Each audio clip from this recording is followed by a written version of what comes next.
Salam alaikum, ihr Lieben. Willkommen auf meinem Kanal zu diesem neuen Video von mir.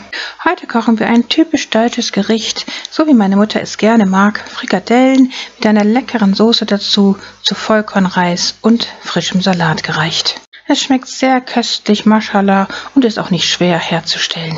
Zuerst werden wir die Frikadellen zubereiten. Dazu habe ich 3 große Zwiebeln in Würfel geschnitten, in einen Mixer gegeben, 4 große Knoblauchzehen hinzugefügt und dann habe ich das Ganze gleich mit der Natursalzsoße gesalzen schon mal, damit wir etwas Flüssigkeit haben, um später diese ganze Mixtur gut pürieren zu können.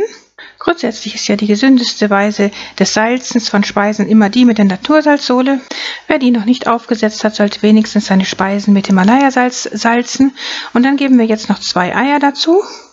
Die 2 Eier zusammen mit der Natursalzsoße geben eben genug Flüssigkeit für das Ganze hier, damit wir das gut pürieren können. Denn ich persönlich mag es nicht so gern, wenn man in den Frikadellen die Zwiebeln noch sieht und darauf beißt. Und deshalb püriere ich sie immer. Aber theoretisch könnte man Zwiebeln und Knoblauch auch einfach nur klein schnibbeln. Ich habe jetzt hier eine sehr große Menge Frikadellen hergestellt, deswegen habe ich hier 3 große Zwiebeln dafür verwendet. Denn ich habe hier jetzt 3 Kilogramm Hackfleisch vom Wild. Und zwar ist das gesundes Hackfleisch von Oryx-Antilopen von unserer eigenen Farm. Dazu habe ich dann einige Scheiben Vollkornbrot benutzt, die ich mit Wasser eingeweicht habe, wie wir das jetzt hier sehen. Und das dann wieder ausgepresst habe, dieses Wasser. Und diese Mixtur kommt dann dazu, nachdem wir das Wasser wieder gründlich ausgepresst haben. Das sorgt dafür, dass dann die ganze Sache besser zusammenhält.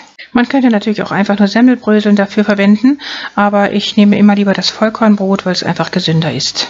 Dann habe ich folgende Gewürze hinzugegeben: Kurkuma, frisch gestoßener Pfeffer. Das hier ist ein indisches Currygewürz. Dann haben wir hier grob gemahlenen Koriander, Oregano.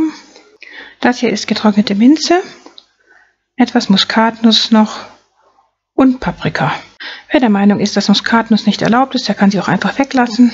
Ich hätte später dann nochmal von allen Gewürzen etwas hinzugefügt, weil wir doch eine sehr große Menge hier hergestellt haben.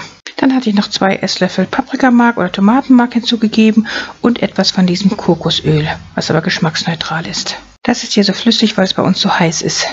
Das war es dann auch schon an Zutaten und dann wird das Ganze einfach gründlich hier mit der Hand durchgemischt, bis wir einen schönen ebenmäßigen Teig erhalten, der nicht zu klebrig ist, aber auch nicht zu fest. Wer die Frikadellen hinterher richtig schön saftig haben will, sollte den Teig nicht zu fest machen, also er sollte nicht zu viel von dem Brot hinzugeben. Sobald der Teig dann an die ideale Konsistenz hat, werden wir hier jetzt mit etwas Kokosöl die Hände befeuchten und damit dann die Frikadellen formen. Und zwar sollten sie natürlich möglichst schön auch fürs Auge aussehen. Das heißt, sie werden sehr schön platt gedrückt in der Hand, aber auch von allen Seiten ganz rund, sodass sie am Ende dann so aussehen, wie wir das hier gleich sehen. Wir haben eine sehr schöne, runde, flache Frikadelle erreicht damit. Und so werden wir dann fortfahren mit allen anderen Frikadellen. Ich habe auch noch ein paar runde kleine Kügelchen geformt, weil ich am Ende das meiste davon einfrieren werde. Die kleinen Kügelchen benutze ich auch immer zum Kochen. So, und dann werden wir anfangen, das Ganze jetzt anzubraten in Kokosöl wieder. Denn Kokosöl ist das gesündeste Fett zum Braten, weil es beim Erhitzen seine guten Eigenschaften nicht verliert. Im Gegensatz zu anderen pflanzlichen Ölen, die beim Erhitzen zu schädlichen Transfetten mutieren. Damit die Frikadellen auch von innen schön gar und zart werden, sollte man sie auf kleiner Flamme so lange braten, bis sie eben von beiden Seiten eine schöne goldbraune Farbe bekommen. Und das eben alles auf kleiner Flamme, damit sie wirklich auch innen ganz gar werden. Das Gute ist, dass man sehr viele Frikadellen auf einmal zubereiten kann und dann kann man sie portionsweise einfrieren, sodass man immer wieder welche zur Hand hat, wenn man sie benötigt.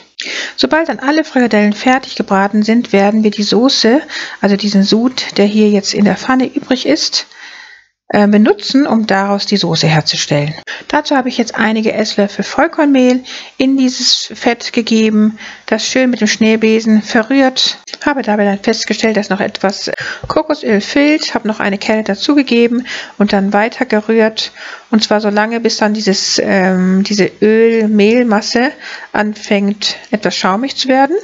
Übrigens wäre es natürlich gesünder, wenn man den Sud von diesen Frikadellen in eine andere Pfanne gibt, damit das Angebrannte nicht in die Soße kommt. Sobald die Mehlschwitze dann schaumig ist, kommen die Gewürze hinzu. Wir haben hier Kurkuma, Paprika, Pfeffer und Biogemüsebrühe. Das ist alles, was wir an Gewürzen eigentlich für diese Soße erstmal benötigen. Die Gewürze kommen zur Mehlschwitze hinzu, werden ganz kurz mit angebraten und dann löschen wir das Ganze auch mit Natursalzsohle ab. Denn auch hier wieder benutzen wir die Natursalzsohle zum Salzen der Soße. Ein Video dazu werde ich euch hier oben nochmal verlinken. Inshallah. Sobald wir das getan haben, geben wir dann so viel Wasser hinzu, wie wir eben an Soße benötigen. Und dann bleibt uns nur noch die Soße mit verschiedenen Mitteln abzuschmecken, nachdem wir sie einmal zum Kochen gebracht haben. Denn dann fängt sie an einzudicken durch das Mehl.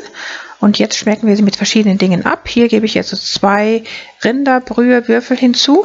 Verrühre wieder alles gründlich. Bringe das Ganze nochmal wieder zum Kochen.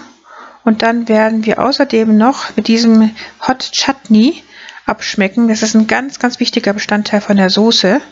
Den hat meine Mutter hier in der Küche und der hat einen süß-sauren, scharfen Geschmack. Und er eignet sich vorzüglich, um damit alle möglichen Speisen zu verfeinern und abzuschmecken. Und dann habe ich noch etwas von dieser Tomatensauce hinzugegeben, damit die Soße auch nochmal abgeschmeckt.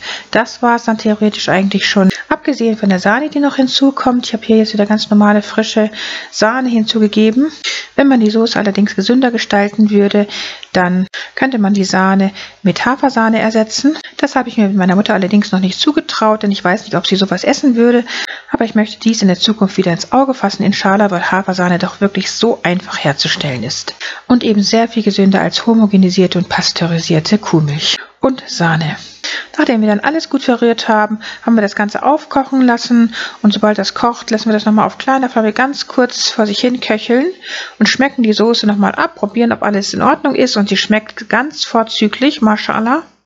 Und kann jetzt auch schon zusammen mit frischem Salat, worin auch gesunde Sprossen sind, wie wir hier sehen, und Vollkornreis und den Frikadellen angerichtet werden. Eine leckere Soße ist immer das i-Tüpfelchen von solch einer Mahlzeit, wie wir sie hier jetzt zusammengestellt haben. Wenn sie gut gelungen ist, kann sie das ganze Gericht verzaubern und ein herrliches Geschmackserlebnis herbeiführen. Und wie wir gerade gesehen haben, ist eine leckere Soße nicht schwer herzustellen, denn wir benötigen dazu nur den Sud des vorher darin angebratenen Fleisches, um darin mit Vollkornmehl eine Mehlschwitze herzustellen, die wir mit Gewürzen versehen, mit Wasser und Sahne ablöschen und dann mit verschiedenen Dingen verfeinern können, wie zum Beispiel dieses leckere Chutney. Das möchte ich euch für jede Soße oder Eintopfgericht stark empfehlen. Ich werde sehen, ob ich so etwas in Amazon finden kann, denn der süß-saure, scharfe Geschmack gibt den Gerichten eine sehr delikate Note. Damit haben wir dieses köstliche Menü auch schon fertiggestellt. Ich wünsche euch viel Erfolg und gutes Gelingen beim Nachkochen. Guten Appetit, vergesst nicht Bismillah zu sagen und dann sehen wir uns inshallah wieder beim nächsten Video. Liebe Grüße, Salam alaikum, eure Mariam.